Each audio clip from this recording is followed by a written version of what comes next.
అసలు శివసేన శివసేన అంటున్నారు. శివసేనకు వెళ్ళడానికి అవకాశాలు ఉన్నాయా? శివసేన ఇప్పటికే రెండుగా చీలింది. ఒకటి ఉద్ధవ్ ఠాక్రే శివసేన, రెండు ఏక్నాథ్ షిండే శివసేన. ఉద్ధవ్ ఠాక్రే శివసేన ఇండియా కూటమి రాహుల్ గాంధీతో ఉన్నది. రాజాసింగ్ వాళ్ళకి పోతాడా? పోడు. రెండోది ఏక్నాథ్ షిండే శివసేన. ఒకవేళ బీజేపీ నుంచి బయటకు వస్తే మళ్ళీ బీజేపీతోనే ఉన్న ఏక్నాథ్ షిండే శివసేనలోకి పోతాడా?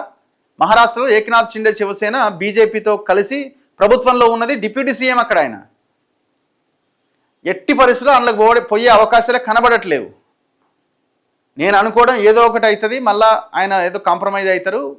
ఇప్పుడు ఆల్రెడీ ఆయన వాట్సాప్ నుంచే కార్యకర్తలు నన్ను బీజేపీలోనే ఉండమంటున్నారు అనే లీకులు రాజాసింగే ఇస్తున్నాడు, బయటికి పంపుతున్నాడు మెసేజ్లు. నిన్న మొన్న వచ్చిన ఒక ఆడియో ఆయన ఫోన్ నుంచి మీడియాకి లీక్ చేసిందే. ఎందుకు లీక్ చేసిండు? ఇగో కార్యకర్తలు నన్ను బీజేపీలోనే ఉండమంటున్నారు అని ఆయనే చెప్తున్నాడు. సో హైకమాండ్ రేపు ఎవరో ఒకరిని పంపించి వదిలేయిగా, జరిగింది ఏదో జరిగిపోయింది, సైలెంట్గా ఉండు అంటే సైలెంట్గా ఉంటాడు.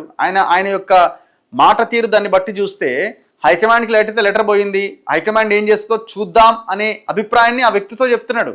అంటే ఏంది? హైకమాండ్ ఊరుకోమంటే ఊరుకుంటాడు. ఇప్పుడు ఆయన యుద్ధం చేసి ఏ పార్టీలోకి పోతాడు? ఏ పార్టీకి అవకాశం ఉంది? కాంగ్రెస్కి పోతారా? నో. బీఆర్ఎస్కి పోతారా? నో, ఛాన్సే లేదు. ఆయనను తీసుకుంటారా? నో, అవకాశం కూడా లేదు, కష్టమే. ఆయన ఎన్లకు పోడు, అదే బీజేపీలో ఉంటాడు నాకు తెలిసి.